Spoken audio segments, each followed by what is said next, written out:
Hey guys, my name is Brave Belle and welcome to my YouTube channel. I just am going to use this little first video as an introductory, I guess. Welcome. Basically, I made this channel because I realized that over the past few months I've really loved getting to know people's stories, and reflecting on that I realized I love telling stories. I love telling of past adventures and embarrassing encounters and shenanigans that I've gotten myself into. So I decided to make a YouTube channel dedicated to that. So I guess today I've been asking my friends what should I do, and the overall poll or information I collected said I should do fun facts about myself. So I compiled a few of them.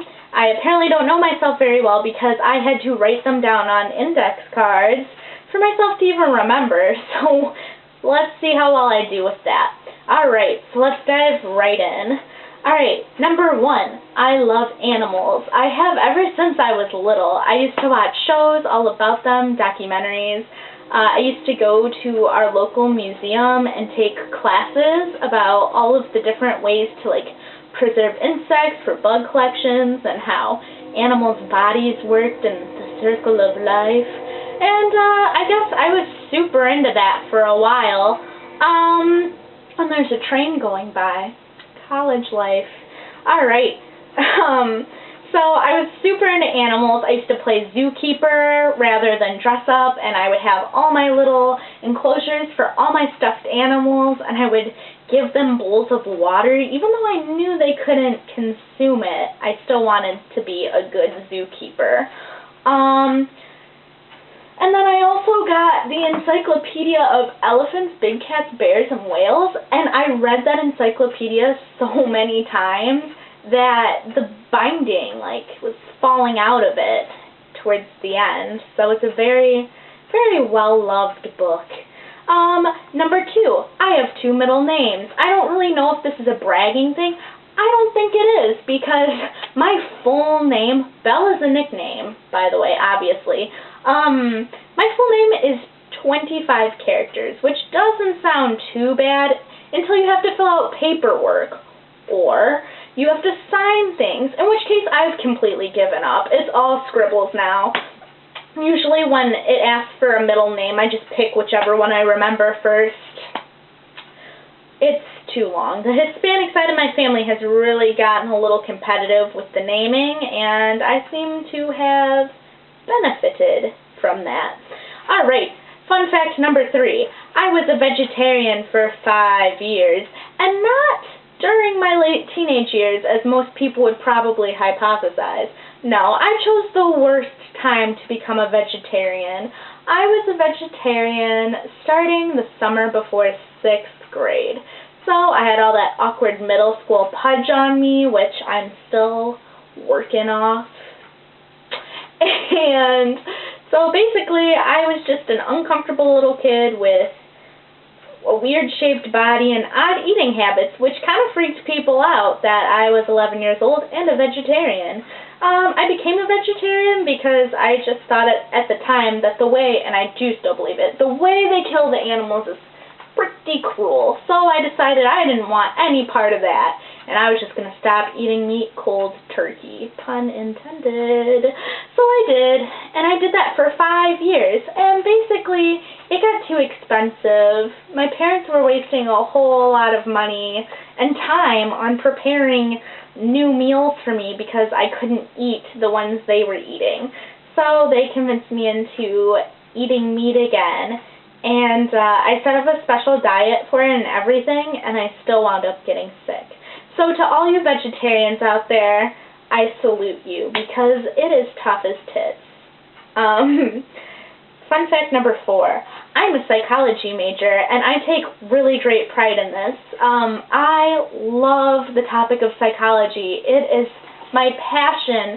I first took my psychology class, the first one ever, in my sophomore year of high school, and I have never been so curious about a topic since animals when I was little, all animals, but I hadn't felt that curiosity and that drive to really learn something since I was little, and finding that again was like mind-blowing, and it was so exciting, and I wish everyone could find that right away for themselves, because it actually makes learning fun.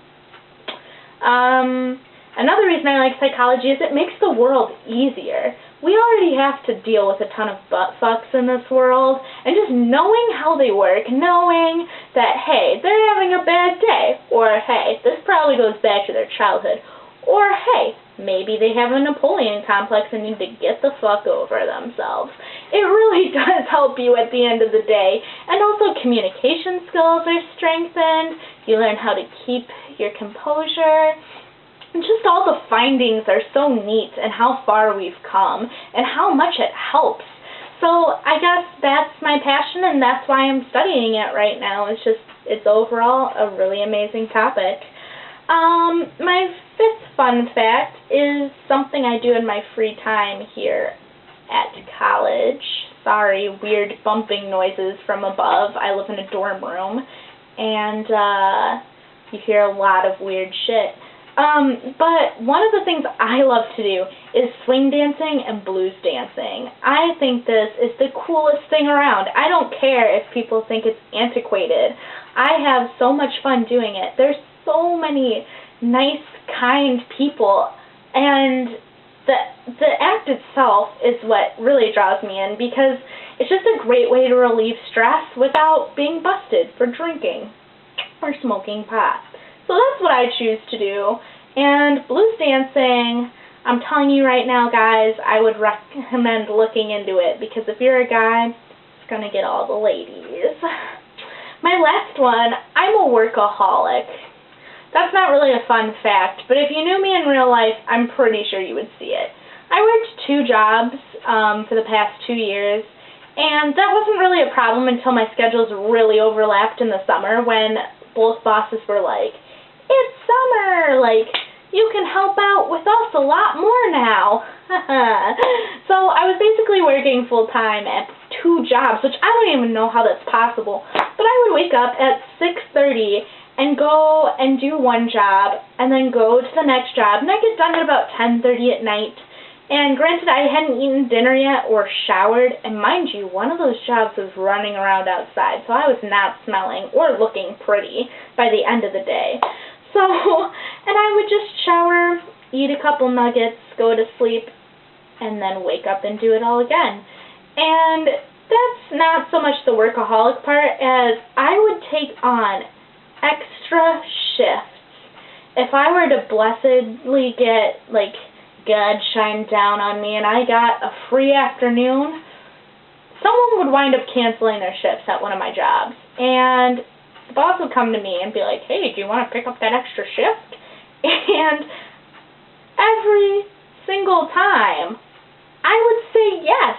And this led to a really bad problem, because then they started relying on me, and I always said yes, and it wasn't a guilt thing. I was just like, "Oh yeah, work. I love that."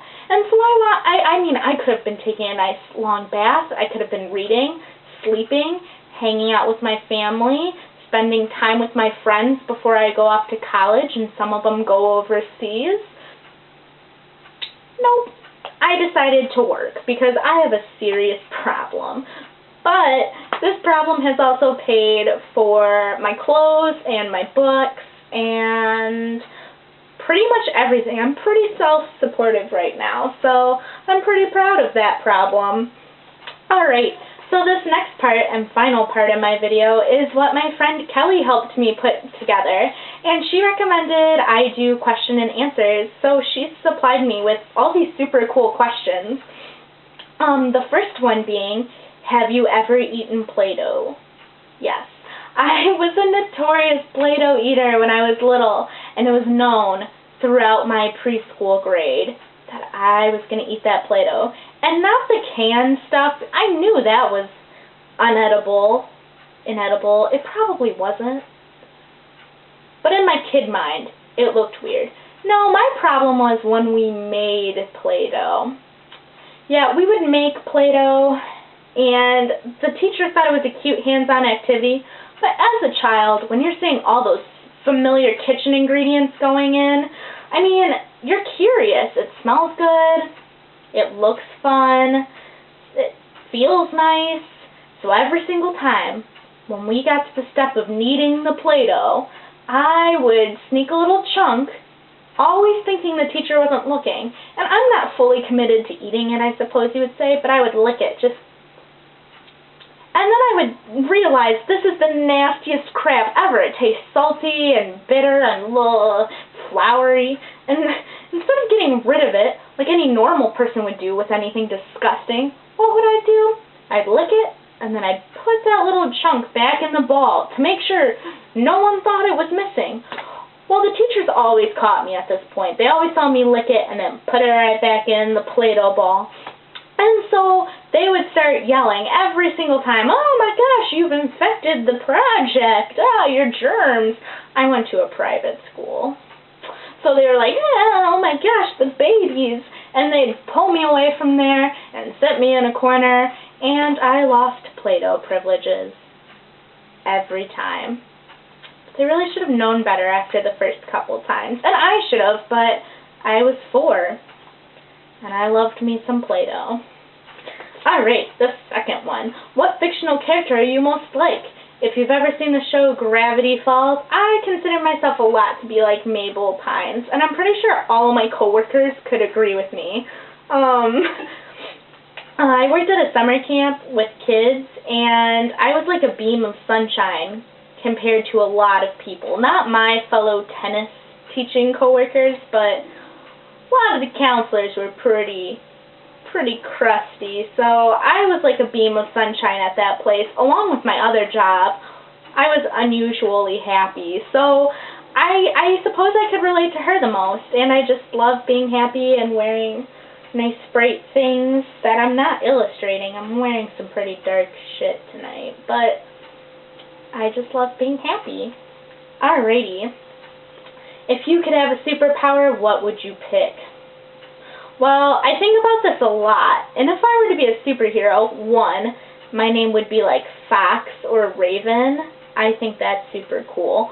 And I would love to have the ability to like levitate or like move objects, or to transport myself places, to teleport. There we go.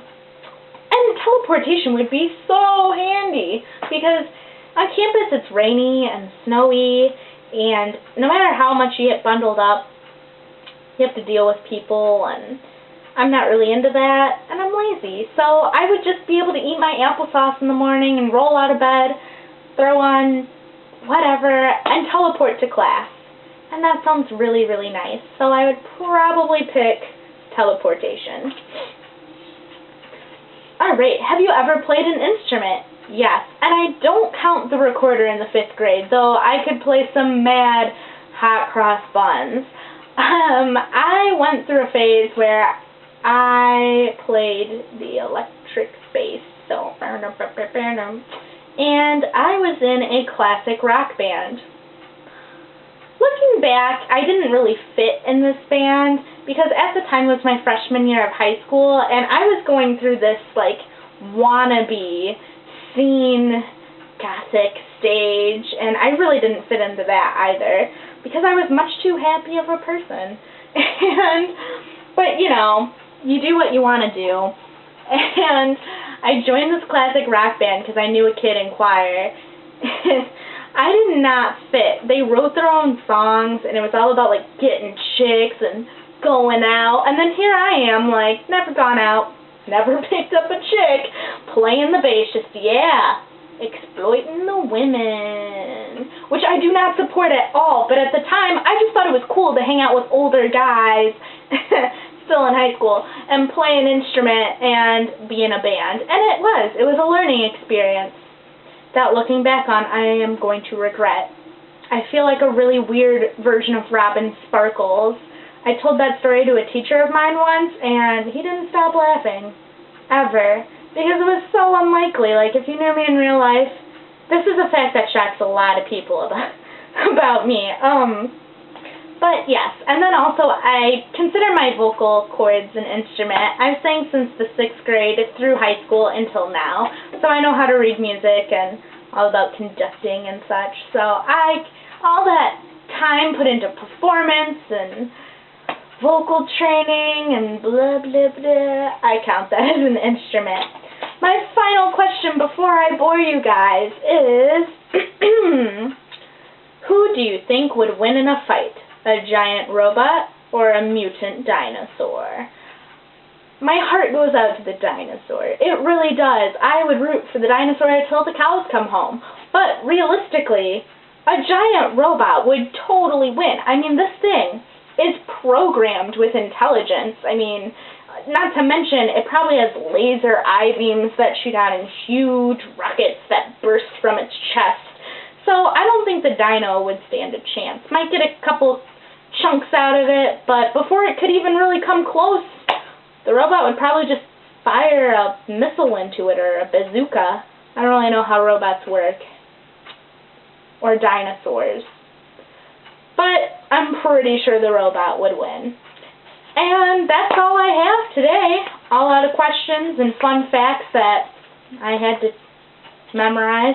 So thank you so much for letting me take this time to just let you get to know me. I would love it if you stuck around until I could start telling my stories and give you a tour of my shoebox.